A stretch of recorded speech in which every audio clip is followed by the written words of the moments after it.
الحمد لله وكفى وسلام على عباده الذين اصطفى. أما بعد فأعوذ بالله من الشيطان الرجيم. بسم الله الرحمن الرحيم. وضرب الله مثلا قرية كانت آمنة مطمئنة يأتيها رزقها رغدا من كل مكان فكفرت بأنعم الله فأذاقها الله لباس الجوع والخوف. وقال النبي عليه الصلاة والسلام: من أنعم الله عليه بنعمة فليحمد الله عز وجل، ومن استبدأ الرزق فليستغفر الله، ومن حزبه أمر فليقل لا حول ولا قوة إلا بالله، أو كما قال عليه الصلاة والسلام.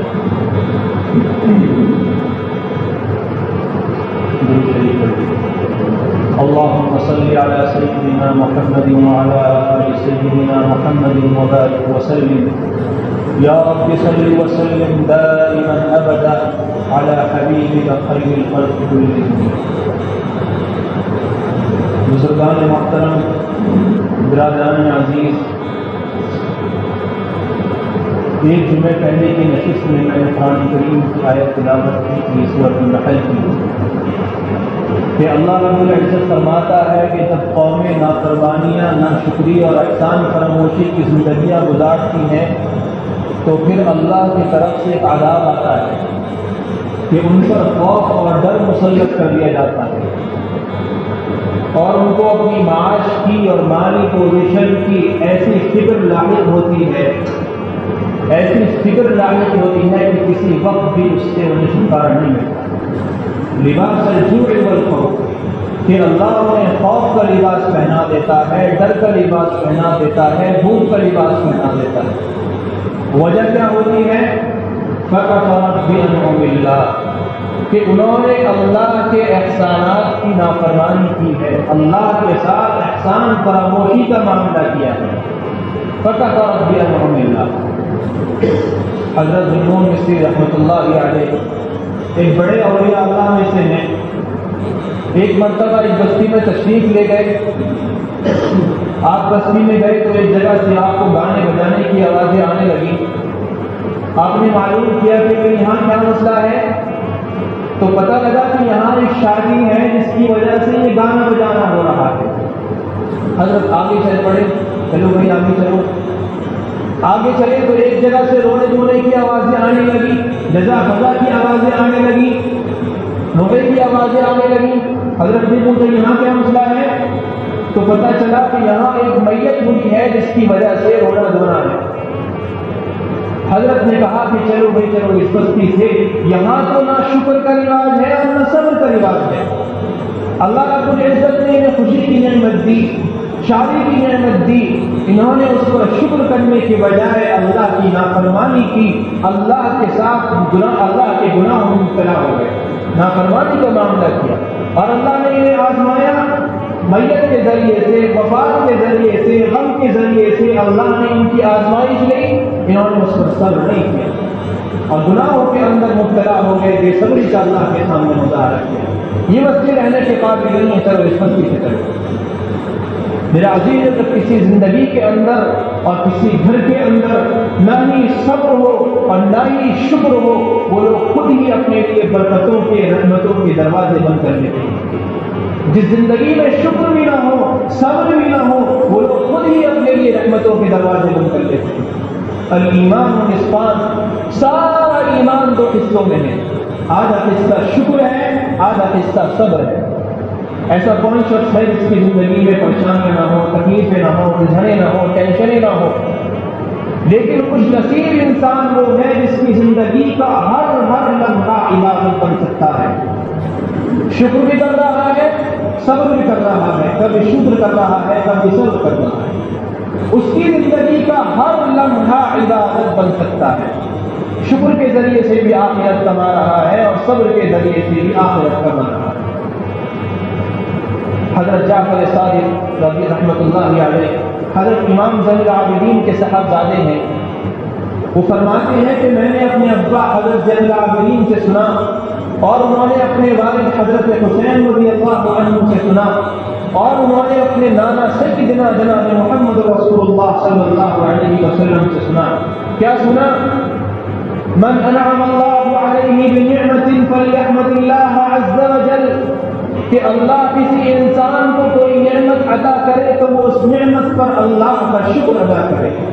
وَمَنِ اسْتَطَاعَ الرِّزْقَ فَلْيَسْتَغْفِرِ اللَّهِ، اور اللہ کسی کو رزق کی تنگی کے اندر مبتلا کر دے، کوئی رزق کی تنگی میں مبتلا ہو جائے تو اسے چاہیے کہ اللہ سے معافی مانگے، اللہ سے استغفار کرے.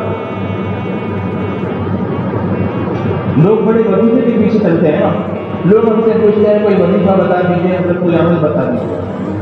سبحان اللہ، یہ وظیفہ کس نسبت سے مل رہا ہے؟ کہ حضرت جعفر صادق کو ان کے والد حضرت زین العابدین بتا رہے ہیں، انہیں ان کے والد حضرت حسین رضی اللہ عنہ بتا رہے ہیں، انہیں ان کے نانا سیدنا جناب محمد رسول اللہ صلی اللہ علیہ وسلم بتا رہے ہیں. کیا بتا رہے ہیں؟ نعمتوں کو محفوظ کرنا چاہتے ہو، نعمتوں کی حفاظت چاہتے ہو، نعمتوں میں اضافہ چاہتے ہو، نعمتوں میں بڑھوتری چاہتے ہو تو من انعم اللہ علیہ فلیحمد اللہ، تو اللہ کی دی ہوئی نعمتوں پر اللہ کا شکر ادا کرو. اور شکر کی حقیقت کیا ہے؟ ایک تو شکر یہ ہے کہ زبان سے اللہ کا شکر ادا کر رہا ہے، اور ایک شکر یہ ہے کہ دل کے اندر شکر کی کیفیت ہو کہ میری تمام تر نالائکیوں کے باوجود بھی اللہ مجھے میری حیثیت سے زیادہ عطا کر رہا ہے. اللہ نے خوشحالی بھی دے دی، اللہ نے مال بھی دے دیا، اللہ نے گھر بھی دے دیا، اللہ نے دولت بھی دے دی، اللہ نے عزت بھی دے دی، اللہ نے صحت بھی دے دی، اللہ نے جوانی بھی دے دی، اللہ نے ہر نعمت دے دی. کروڑ نعمتیں ہیں، گننا چاہے تو گن نہیں سکتے.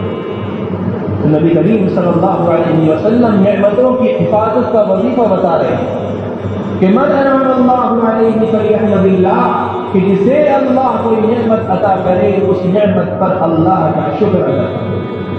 آگے کیا فرما رہے ہیں؟ وَمَنِ اسْتَطَاعَ الرِّزْقَ فَلْيَسْتَغْفِرِ اللَّهِ، کہ جسے کوئی رزق کی تنگی محسوس ہو، جسے رزق میں رکاوٹ محسوس ہو، جسے رزق میں بندشیں محسوس ہو. لوگ تو یہی کہتے ہیں نا، کسی نے بندش کرا دی، میرا کام اچھا خاصا ٹھیک ٹھاک چل رہا تھا، کسی کی نظر لگ گئی، کسی نے بندش کرا دی، میرا کام بند ہو گیا. نبی کریم صلی اللہ علیہ وسلم فرما رہے ہیں کہ بدگمانیوں کی طرف نظر اٹھانے کی ضرورت نہیں ہے، ادھر ادھر خیالات لے جانے کی ضرورت نہیں ہے.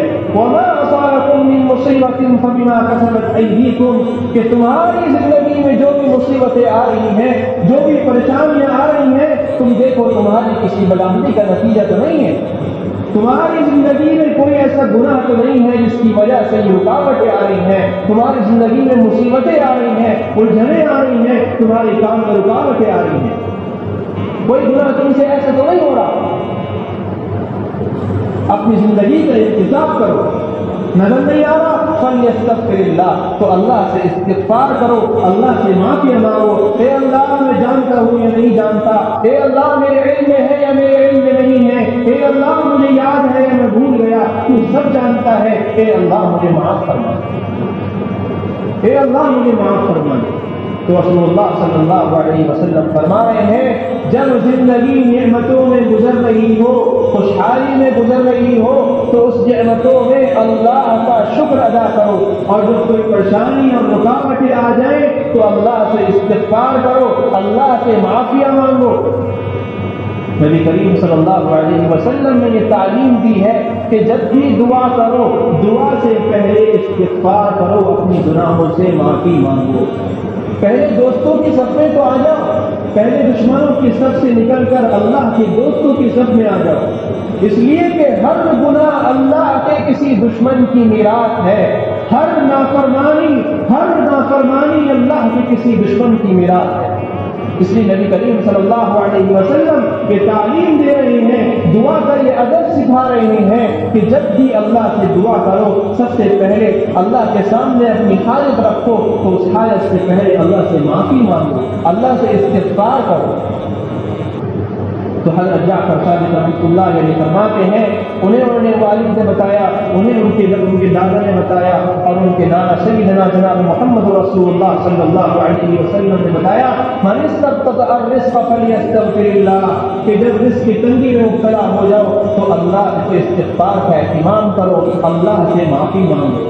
ومن حضره امر فليقل لا حول ولا قوة الا بالله، اور جب کوئی مصیبت، کوئی پریشانی، کوئی تکلیف اچانک سے آ جائے تو کہو لا حول ولا قوة الا بالله، اس ذکر کا اہتمام کرو کہ کسی مخلوق میں کوئی طاقت نہیں ہے، کوئی مخلوق نہ میری بگاڑ سکتی ہے نہ میری سنوار سکتی ہے، ساری دنیا اکٹھی ہو جائے نہ میری زندگی سنوار سکتی ہے اور نہ میری زندگی بگاڑ سکتی ہے۔ یہ طاقت صرف اللہ کے پاس ہے، یہ طاقت، یہ اختیار صرف اللہ کے پاس ہے۔ لا حول ولا قوة الا باللہ۔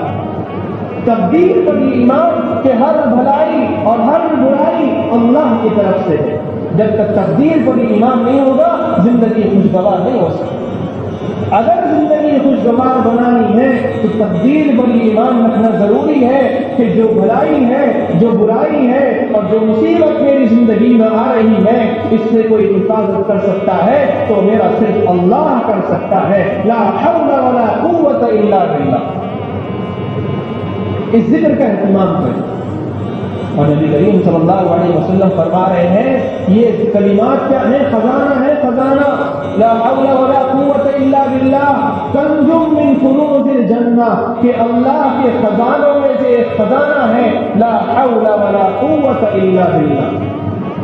کہ اللہ میں تیری طرف رجوع کر رہا ہوں، فیصلہ چلے گا تو تیرا چلے گا، حکم چلے گا تو تیرا چلے گا۔ ان الحکم الا للہ، کہ صرف اللہ کا حکم چلے گا۔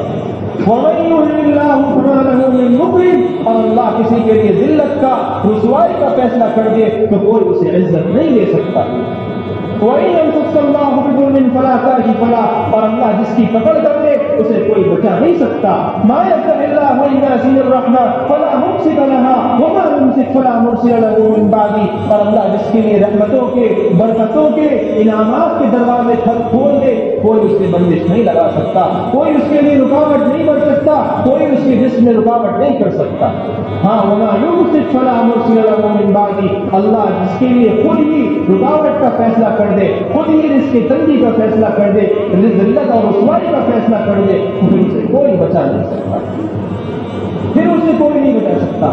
تو نبی کریم صلی اللہ علیہ وسلم فرما رہے ہیں زندگی خوشگوار گزر رہی ہے، نعمتوں میں گزر رہی ہے تو اللہ کا شکر ادا کرو۔ اور سب سے بڑا اللہ کا شکر یہ ہے، سب سے بڑا اللہ کا شکر یہ ہے، سب سے بڑا شکر یہ ہے کہ نعمت دینے والے سے محبت کی جائے۔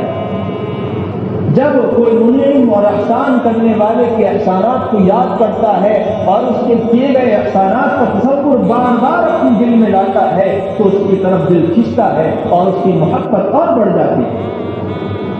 تو میرے عزیزو، جب دل کے اندر شکر کی کیفیت ہوگی تو پھر محبوب حقیقی اللہ رب العزت سے محبت بڑھ جائے گی۔ اور محبت ایسی عجیب چیز ہے کہ جب محبت دل میں بس جاتی ہے تو وہ محبوب کے لیے سب کچھ کرنا آسان ہوتا ہے، اس کی اطاعت بھی آسان ہوتی ہے، اس کی فرمانبرداری بھی آسان ہوتی ہے۔ تو نبی کریم صلی اللہ علیہ وسلم فرما رہے ہیں کہ اللہ نے نعمتوں میں رکھا ہے تو اللہ کی شکر گزاری کرو، اور اگر اس کی تنگی آ گئی تو وظیفہ بتا رہے ہیں۔ وظیفہ کیا ہے؟